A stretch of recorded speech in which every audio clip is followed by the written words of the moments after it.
Welcome to the No Cream, No Sugar podcast. I'm Josh Uminski. This is Ryan Miracle. Today, we're going to talk a little bit about some instant coffee and Ryan Miracle's background. Yeah, man. Thanks for having me. I appreciate it. So where do you want to start first? So we just got done doing a Java Joust, which you'll see videos of that posted on social media. But so in that, you were talking a little bit about how you started drinking black coffee. Yep. So a couple quick things. So I don't drink, I don't smoke. So my only vices is really sugar. So for the longest time, we were a Pepsi household. And what I picked up when I was 18 years old was gouty arthritis. And I've never really been able to figure out a way to get rid of it. But if you don't know what gouty arthritis is, I have basically like 80-year-old hands, lumps, bumps, my fingers are crooked, those kind of things. So it's painful. So trying to find a way around it, I learned that I have a huge aversion to sugar, and Pepsi is a huge sugar trigger. Interesting. Yeah. So one of the things that I figured out is, and I hadn't had coffee until a couple years ago. So once I figured out that sugar was a trigger, I switched to coffee. Well, if just like never having a beer before, never having coffee before, it tastes awful. But you just kind of get used to it. So my wife suggested that I try creamer. So we tried creamer, and then that was basically, and I inadvertently was replacing the Pepsi sugar with the creamer sugar, which was probably just as bad.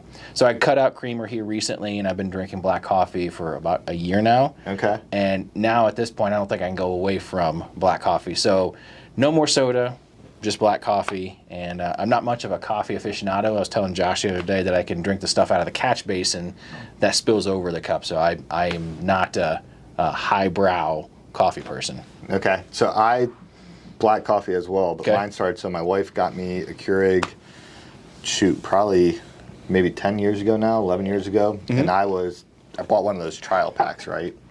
Oh, yeah. That has all the different varieties, mix, variety pack. Yep. But I was using the same creamer for every single one, so I couldn't tell a difference.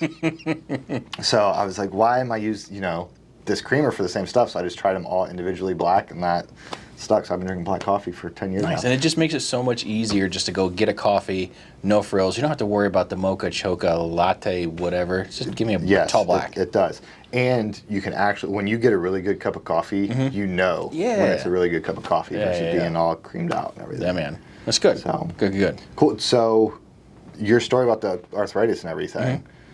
So I connect with that. I don't know if I have arthritis, but I crack when I walk, so everyone in the office always knows when I'm coming. Sound like bubble wrap. Yeah, just pop, pop, pop, pop, pop. So I thought that was very interesting. Yeah, man. Yeah. So you're a loan officer here in Columbus. Yes, sir. How did you get into dealing debt? Well, I mean, you could tell that I don't look like a traditional loan officer. So went to Ohio Northern to play football.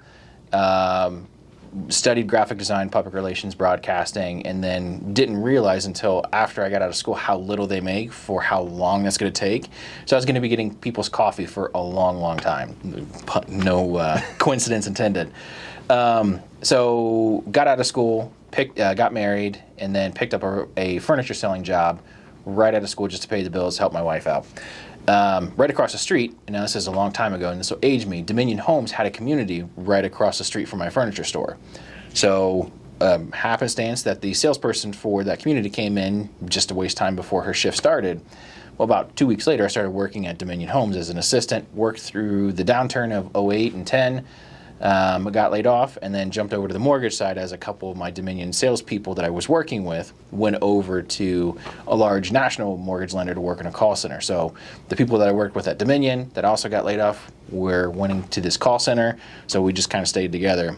Okay. No idea what I was doing. So I took 30 phone calls my very first day, didn't know what debt to income was or how to calculate income or anything like that.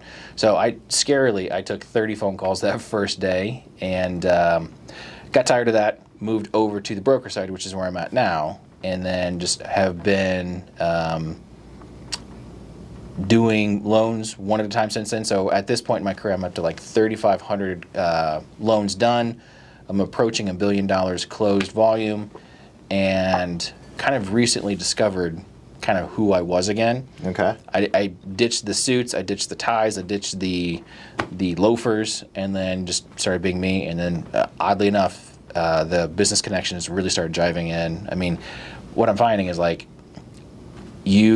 other agents don't want a loan officer stressing in a three-piece suit every day. Yeah. So I basically started mirroring, and Josh and I dressing similar is not necessarily a coincidence, but it's more me of being me, and less of being who I think people want me to be. My agents and my partners want me to be. Yeah, and we kind of had a conversation before all of this where I was trying to explain that's kind of my goal and purpose for us is just people getting to know us a little bit better. Yeah. Rather than seeing all the real estate stuff, the Netflix version of us. Yeah. So tell me, what position did you play? I went to school for sports management. Nice. So that fascinates me. High school, I played. I was a fullback in high school because I was the biggest kid, like 220 pounds, about 6 foot in high school. So went to college, and then the guys that I played with in college, they weren't. This is not a dig, but they could only play one position just because they couldn't grasp the plays and the intelligence. So in college, they had me kind of floating around wherever they needed me. So I went from being all-stop one play to work done the next play to a wide out. So, I mean, it's just wherever they needed me, they needed me. And then I stopped playing after my freshman year, blew up my knee, coach quit talking to me. So I was like, okay, well, I'm just going to save my body for later. Yeah. So played football, backfield. I couldn't do defense. My brain couldn't work quick enough. Okay. Yeah. I can tell you're a 90s kid with the Tampa Bay, the Buccaneers references. Yeah. So my little brother, he's not really little. He's a year and a half younger than me, but he's like 6'4", 6'5", Oh, 300. You're tall too, but he's taller. He was huge compared to me. And I your was like brother? 140 pounds in high school. Wow. So you hit your growth spurt. Yeah, he's my little brother, so I like saying that, even though he's massive. He loved work done. Had it, I can remember it, the like burgundy color 28 jersey. So yeah, man. So where are you from? What high school did you go to? I went to Lexington. Originally from Cincinnati, moved up here to follow GM, the GM plant, and then went to Lexington to play. I went to Lexington High School, played football there, and then went to Ohio Northern to play college ball. Okay. Yeah. Where do you live at now? So, because of meeting my wife in college, Ohio Northern, we originally were in Marion. Then Marion started getting a little bit shaky, so we moved down to Delaware, Carson Farms, and we lived there for a little bit, and then moved down to where we are right now, which is right off of Africa, just north of Polaris. So Westerville boy now. Okay, so if you were to go to a mall in Columbus, would Polaris be your first choice? Not considering how close you are to it. Proximity weighs heavy. Yeah, if you started in downtown Columbus, which mall would you choose? And you can't pick City Center since it's not there anymore. No, City Center was fun, but I was a little bit too young. I couldn't go down there myself. I went there a couple times right before it closed. Easton's a pain in the ass just because of all the different places you got to try to navigate. So you really have to plan how to go to Easton. I would probably say Tuttle was my favorite. Okay. Reason being is because they had, in the food court, it wasn't because of the clothing or whatever else. They had this Chinese restaurant that had bourbon chicken. Oh, lights out. It was the greasiest stuff that I've ever eaten. Made me sick for like a week. I ate so much. But I would go there after our sales meetings from Dominion, pound some bourbon chicken. So my fondness for Totem Mall is mostly because of that little Chinese restaurant, which I have no idea if it's even there anymore. I haven't been to Totem Mall in probably, I don't know, 12 years, 14 years. Every time we drive by it, it looks like no one else has been there in like 12 years either. I think it's still open. Yeah, and it's more of a traditional mall, right? Like the old school traditional mall you think of. Yep. So again, the 90s kid reference. Yeah, man. Yeah. So, all right. So when you were talking earlier, you mentioned now you're on the broker side. Yeah. So what's the difference between a typical loan officer and a broker? So you have like a bank. So the bank that I used to work for rhymes with me, so I'm not going to name drop them here. But like, you go in there, they do car loans, they do credit cards, they checking accounts, they also do mortgages as well. So they are kind of a what is it? Jack of all trades. Okay. So they do a lot decently well. But what I was finding is like I wasn't enjoying any of that other stuff, so I wanted just to do mortgages.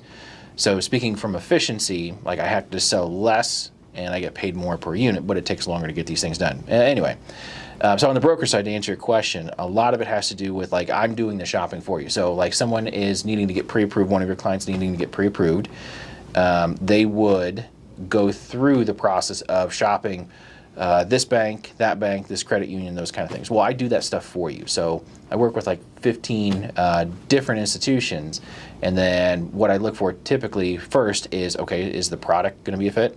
And then secondly, what is the lowest rate for that customer for that day? So you're basically coming to me, I'm the Costco, I get you everything you need, and you're out the door because we have tons of selections right here, and you're only talking to one person. Okay. I love it. Yeah. Love it. So, back to the coffee, because now I'm sipping this. Yeah, man. Baby mouth. I actually enjoy this. I like Yeah? this. Yeah. And my grandma used to drink this nonstop. Now that's the This instant. is the Folgers instant Okay. coffee. Yeah. Now I just learned this before we started. I didn't know what instant was. I thought it was K-Cups, but it's not K-Cups. It's actually powder they add to it. Yeah, it's like cocoa. It's like the coffee ground. Right.